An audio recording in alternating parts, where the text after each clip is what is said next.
নমস্কার, দেখছেন talk to Bangla. আমি অভিষেক রয়েছে আপনাদের সাথে। এই মুহূর্তে স্বাধীনতা দিবসে অনেক অনেক শুভকামনা জানাই আপনাদের সবাইকে। এবং এর আগের যে ভিডিওটা গিয়েছে সেটা গতকালকে তৈরি করা ভিডিও, তাই জন্য সেখানে স্বাধীনতা দিবসের শুভেচ্ছা আমরা জানাতে পারিনি। কিন্তু আজ এই মুহূর্তে অবশ্যই স্বাধীনতা দিবসের যে একদম দুজন আমাদের দেশের গুরুত্বপূর্ণ মানুষ যারা আজকে সকালে স্বাধীনতা দিবসের পতাকা উত্তোলন করেছেন, দেশের প্রধানমন্ত্রী এবং দেশের বিরোধী দলনেতা, তাদের দুজনের কি বক্তব্য, তাদের দুজনের কি প্রেক্ষিত স্বাধীনতার ভিত্তিতে, সেটাই আজকে আলোচনার এই প্রতিবেদনের বিষয়।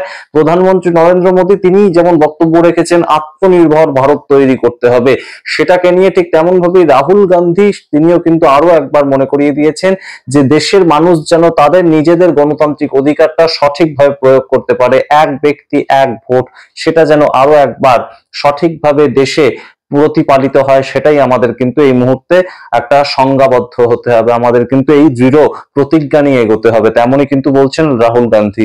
সমস্তটাই আপনাদের দেখাবো, বিশ্লেষণ করবো সেই নিয়ে। আপনারা আপনাদের মতামত অবশ্যই কমেন্ট বক্সে কমেন্ট করবেন।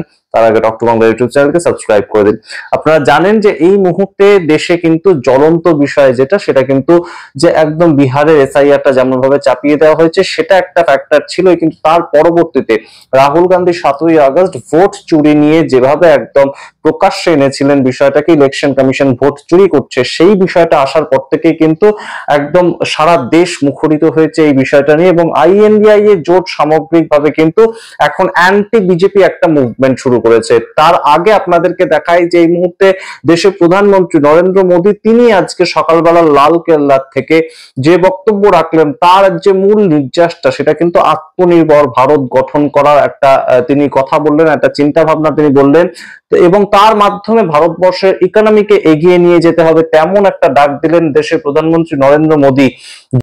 आजादी के लिए अनगिनत लोगों ने बलिदान दिए हैं। मैंने पहले भी कहा, जमानी खपा दी, फांसी पे लटक गए। क्यों? स्वतंत्र भारत के लिए 75-100 साल पहले का वो कालखंड याद कीजिए। पूरा देश स्वतंत्र भारत के मंत्र को लेकर के जीता था। आज समय की मांग है, स्वतंत्र भारत का मंत्र लेकर के जीने वालों ने हमें स्वतंत्र भारत दिया। आज 140 करोड़ देशवासियों का एक ही मंत्र होना चाहिए, समृद्ध भारत। अगर कोटि कोटि लोगों के बलिदान से स्वतंत्र भारत हो सकता है, तो कोटि कोटि लोगों के संकल्प से, पुरुषार्थ से, आत्मनिर्भर बनने से, वोकल फॉर लोकल की बात करने से, स्वदेशी का मंत्र को जापने से समृद्ध भारत भी बन सकता है। वो पीढ़ी स्वतंत्र भारत के लिए खप गई थी, ये पीढ़ी समृद्ध भारत के लिए नए कदम उठाए, यही समय की मांग है। और इसलिए मैं आज बार बार आग्रह करता हूं, और मैं देश के सभी इन्फ्लुएंसर्स को कहना चाहता हूं, इस मंत्र को आगे बढ़ाने में मेरी मदद कीजिए। मैं सभी राजनीतिक दलों को, राजनेताओं को, सबसे कहता हूं कि आइए, ये किसी राजनीतिक दल का एजेंडा नहीं है, भारत हम सबका है।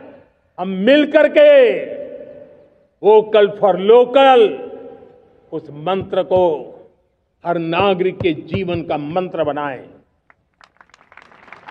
भारत में बनी हुई, भारत के नागरिकों के पसीने से बनी हुई वो चीजें जिसमें भारत की मिट्टी की महक हो, और जो भारत के आत्मनिर्भर के संकल्प को ताकत देता हो, हम उसी को खरीदेंगे, हम उसी का उपयोग करेंगे, हम उस दिशा में आगे आए।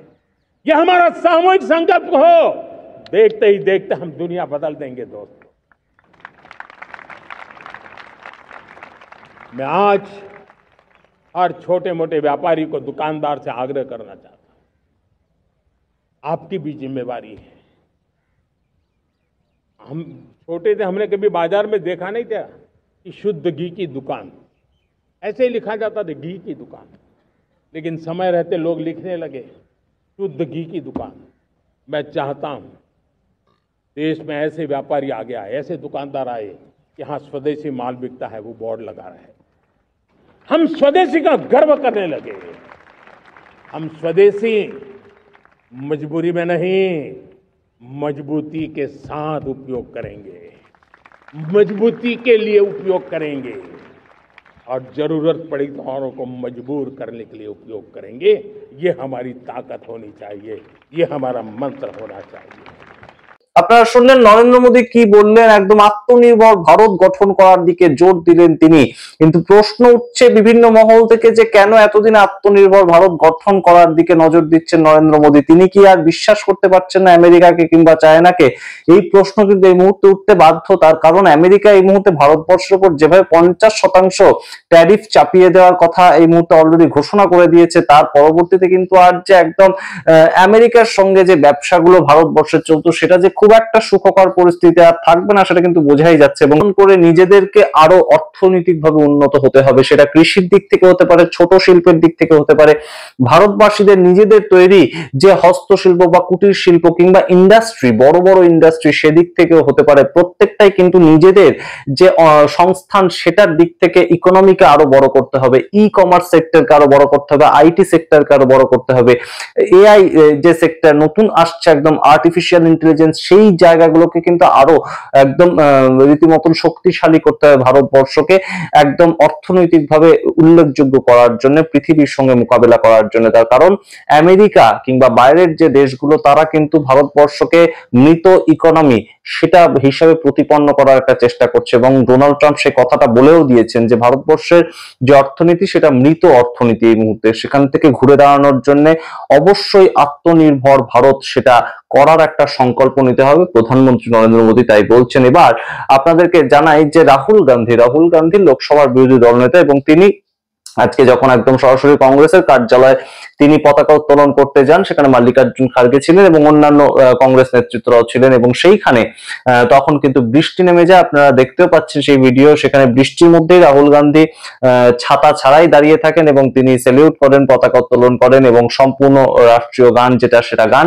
এবং তার পরবর্তীতে সম্পূর্ণ ঘটনাটা ঘটার পরে কিন্তু তিনি একদম যে বক্তব্যটা রাখেন, এই যে মেসেজটা দেন, সেটা কিন্তু একদম এই মুহূর্তে যেটা গুরুত্বপূর্ণ ফ্যাক্টর তার কাছে কিংবা সারা দেশের কাছে, যে ভোট চুরি হচ্ছে, ইলেকশন কমিশন ভোট চুরি করছে বিভিন্ন জায়গায়, সেটা যদি হয় তাহলে মানুষের যে বেসিক অধিকার, সংবিধান যে বেসিক অধিকার দিয়েছে মানুষকে সরকার চুজ করতে, যে অধিকারটা দিয়েছে মানুষকে, গণতান্ত্রিক অধিকার প্রয়োগ করার যে ক্ষমতাটা দিয়েছে, এই দেশে একমাত্র এই দেশে অনিল আম্বানি হতে পারে, সেটা মুকেশ আম্বানি হতে পারে কিংবা আদানি হতে পারে, তারও যে গণতান্ত্রিক অধিকার অনুযায়ী একখানাই ভোট, অমিতাভ বচ্চনেরও একখানাই ভোট, ঠিক তেমন ভাবেই আমার বা আপনার কিন্তু একখানাই ভোট।